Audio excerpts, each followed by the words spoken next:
So this is my prediction video for Blackwell versus Eubank Jr.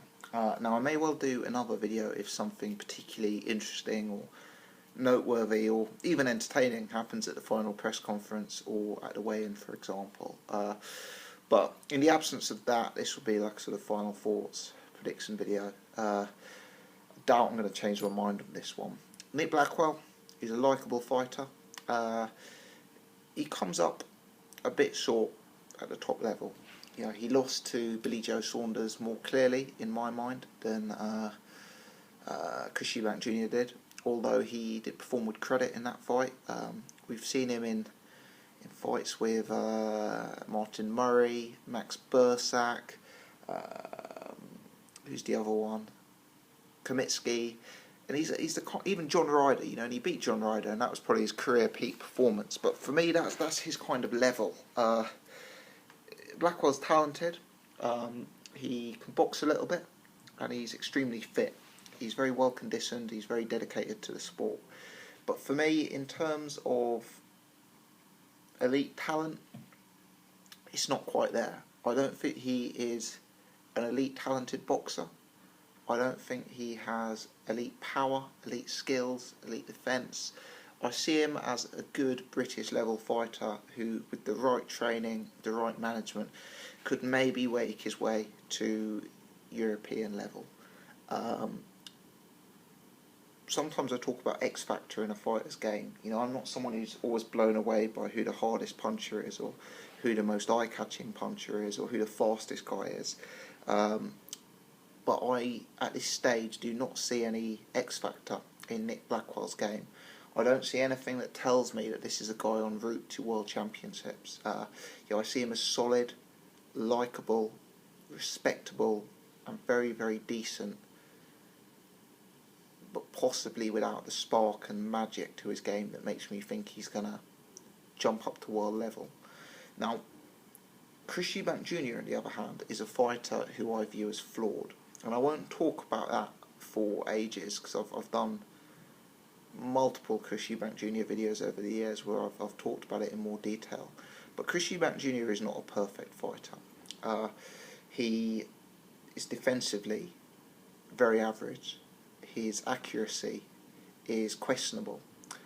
His ability to deal with a moving fighter is a major concern. For me, he's someone who likes to plant his feet a bit too much, and he doesn't really work his way in with movement and a jab, and he's not defensively sound enough. Yeah, there are real issues of concern for me in Eubank Jr.'s game.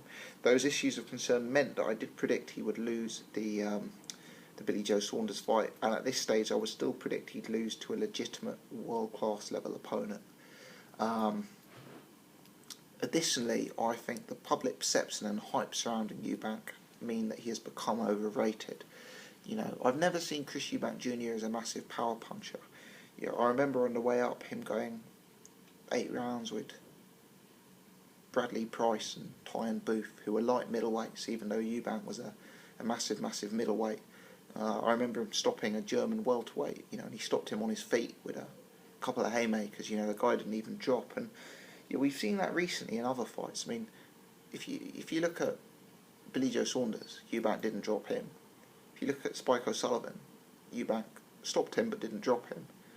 If you look at Chudinov, Eubank didn't drop him. You know, I think the public perception and hype has given this sort of atmosphere that Eubank Jr. is a monstrous puncher, which I don't believe he is. What he is an extremely eye-catching puncher, and I think people need to understand that there's a huge difference between being an extremely eye-catching puncher and being a hard puncher.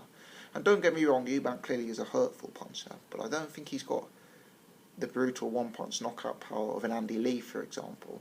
I believe Andy Lee has more single-punch game-changing power than a Eubank Jr. What Eubank does is put combinations together very well. Throws extremely eye-catching, hooks to the body, extremely smart uppercuts, and he looks a right handful in that sense, without being a single punch knockout artist. But the one thing that Eubank Jr. does have was there are weaknesses to his game, and in fact you could argue that Eubank Jr. actually has greater weaknesses to his game than Nick Blackwell. But what Eubank Jr. does have is certain X factor and certain parts to his game that do make you think he's got some elite attributes. And that doesn't necessarily mean he's going to win, but the way Chris Eubank Jr. can pile it on an opponent, the way he can rip you to the body, the way he can position an uppercut, all strikes me as potential to move up in class. My concern with Eubank Jr., however, is whether or not he is addressing the areas of weakness to his game. We know what Eubank's very strong at. We know that he's going to beat opponents 9 times out of 10 with the areas that he's good at.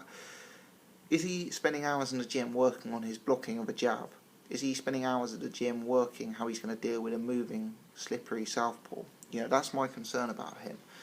But my concern for this fight is that Nick Blackwell is not the kind of fighter who's going to expose those gaps. Nick Blackwell is a good boxer, but he's not a boxer on the same level as Billy Joe Saunders, who was able to cause Eubank the problems that we saw Eubank in for the early rounds of that fight. Nick Blackwell can move. He's a capable sort of athlete, but can he move in a manner as defensively aware and slick as Billy Joe Saunders? Will he be bending at the waist, leaning, moving his head? He might be able to move with his legs, but for me, movement defensively in boxing is so much more than that. Does Nick Blackwell have game-changing power himself, whereby if he is able to expose some frailties in Eubank's game, he can change the course of the fight with that? For me, the answer is no. As I said, Eubank Jr. is an extremely eye-catching fighter. I believe it will be hard to outpoint Chris Eubank Jr.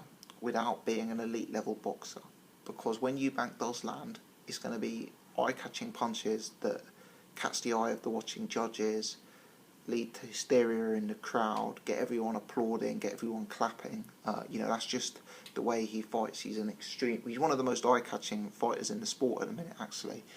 His punches are crisp, fast, and he's got great offensive punch variety. So my concern is I don't see Nick Blackwell having the power to knock Eubank out, and I don't see Nick Blackwell having enough offensive skills to outpoint Chris Eubank Jr. All in all, I do just feel that Eubank Jr. is possibly the fighter who is more likely of the two to step up to that European and potentially world level. Whilst there are flaws in his game, I think there are also upsides to his game. I think there are strengths to his game at a much higher level than I see present in Nick Blackwell's game. Just my opinion. So what I'm getting at here is that I do think Chris Eubank Jr. is going to win the fight, and I think he will either win it by late stoppage or by points. I really do. I think Nick Blackwell is extremely well conditioned, extremely fit. He's a more capable defensive fighter than Spike O'Sullivan. He's a better mover than Spike O'Sullivan. So I think he's going to be catching less than Spike was. And he's an extremely tough, fit guy, Blackwell. He's not an easy guy to stop. He might be small at the weight, but he's tough, and he's got the heart of a lion. So I could see Blackwell going the distance in this fight. And as I've said already in this video, I think Eubank Jr.'s power has been slightly overrated due to the hype and sort of mystique that surrounds him. So in this fight, I am going to predict Chris Eubank Jr. to win on points, and I predict it will be 8 rounds to 4, 9 rounds to 3, 10 rounds to 2. I predict he'll do it clearly. I predict he'll do it by some margin. And I predict at times he will look impressive.